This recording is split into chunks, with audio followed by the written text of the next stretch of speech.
To say that this market has been something interesting is definitely an understatement. Now, I've done videos on Palantir, so I want to get this right out in front here. Palantir is trading for an $182 billion market cap. Now, when I recently dug into Palantir, I got between a $7 to call it $8 ideal stock price. This video only got about 269 views. Now, this was when Palantir was trading for about $20 a share, went down to $6 a share, and this is where I thought it was very, very interesting. Now, the one thing I didn't see coming, to be very, very honest with everybody, is the fact that Palantir 10x from those levels in a very short period of time. I own Palantir around $7 a share, and I sold around $11 a share, which is pretty embarrassing considering the run up that I had. But running my valuations, I just didn't see it going much higher, and I was completely wrong on that. Maybe some people held on and I made millionaires on this channel, probably not with only 200 views, but now we're seeing Palantir trading for a 400 PE ratio, which now makes it more valuable than Lockheed Martin sitting at a $107 billion market cap and General Dynamics sitting at a $72 billion market cap. Palantir is now worth more than Lockheed Martin and General Dynamics combined. I want you to think about that really quick.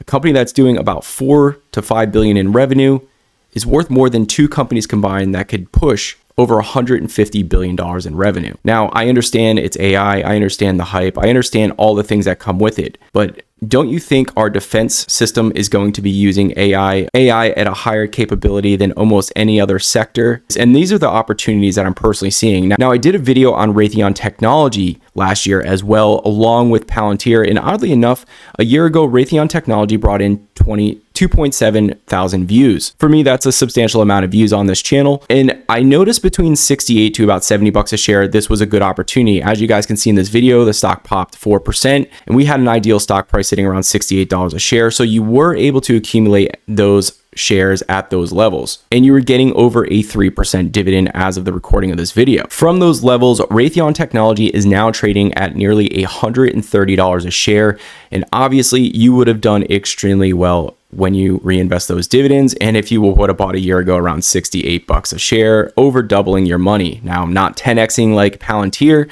but I do think we're on a crazy train right now, which is also lending the opportunity on the recent sell-off, in my opinion, of General Dynamics and Lockheed Martin. Now, to me, just by a bird's eye view and just scoping through things, I think Lockheed Martin is actually pretty interesting at these levels, and let me explain why that is. They reported earnings, and it was kind of a downfall here, but over the last 6 months, since Trump got in office, we've seen a lot of defense stocks pretty much sell off here, and Lockheed Martin is the front runner of this, down nearly 13% after recently hitting all-time highs of around $612 a share, pulling back pretty hard at $457 a share. Now, there's good reason why it's falling, but sometimes these are opportunities. The company had a significant charge-off for the quarter, basically a $5 charge-off, and they did earnings of $2.22 compared to $7.58 a year ago. Was obviously not anything anybody wanted to see. When we factor in that little over $5 charge, they're basically in line for earnings. Net sales were down 1.2%, but some positives here is they did give us forward guidance of around $27 a share, which means the stock's trading between 16 and 17 times forward earnings if you're able to get it in the 450 range. And they have a very healthy backlog here of $176 billion compared to $160 billion a year ago. So to me, this signals that there is some strength in their earnings going forward. Regardless of what the economy does, this backlog is pretty strong. So when we run our analysis, we actually have some pretty good things to see here.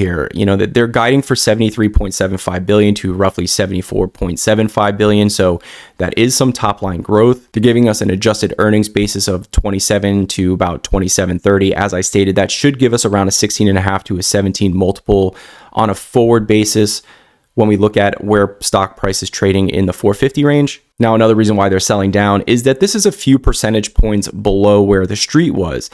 And when we talk about a few percentage points, but the stock is sold off from $600 down to $450, I think we start de-risking the stock a lot here, and we have to start looking at it as this is a possible opportunity, but we're going to plug in the numbers and dictate this out. As of right now, Zacks has this as a hold, And most guidance is around 500 a share, which means it's probably about 10% undervalued for most expectations. So not a lot of meat on the bone, but we're going to talk about a high quality company, a compounder, a company that buys back stock, a company that pays a nice dividend, it grows that dividend.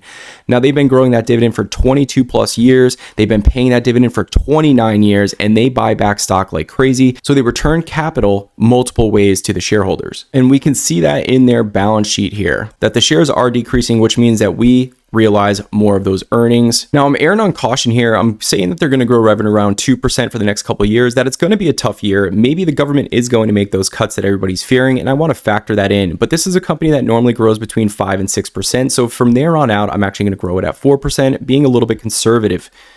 I have an 8% required rate of return. Now, normally I use double digits, but when we're talking about defense and we're talking about a company that's paid a dividend that reliably and raised that dividend, I don't need a high rate of return here. I think there's a lot of quality here.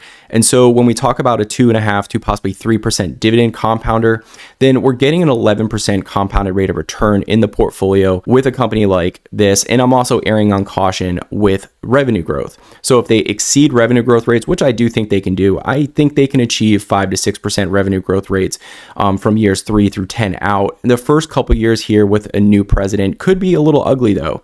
And so that could lend the buying opportunity that I'm talking about. You can see here that I'm guiding for 73.4 billion and then growing that 2% to maybe we get to 76 billion by 2027. And from there on in, I do think with AI capabilities, we could see a lot of government spending on defense in a different manner than we've normally seen. When we factor that in, I get two stock prices. I get 455 from a free cash flow standpoint, and I get 381 from a multiple to EBITDA. And we could be looking at close to an $800 stock by 2033. Now, before you think this is outrageous, this company was trading for over $600 a share a few months ago. So maybe 800 is realistic, especially when we factor in the buybacks and all the things that especially when we factor in all the buybacks that they do.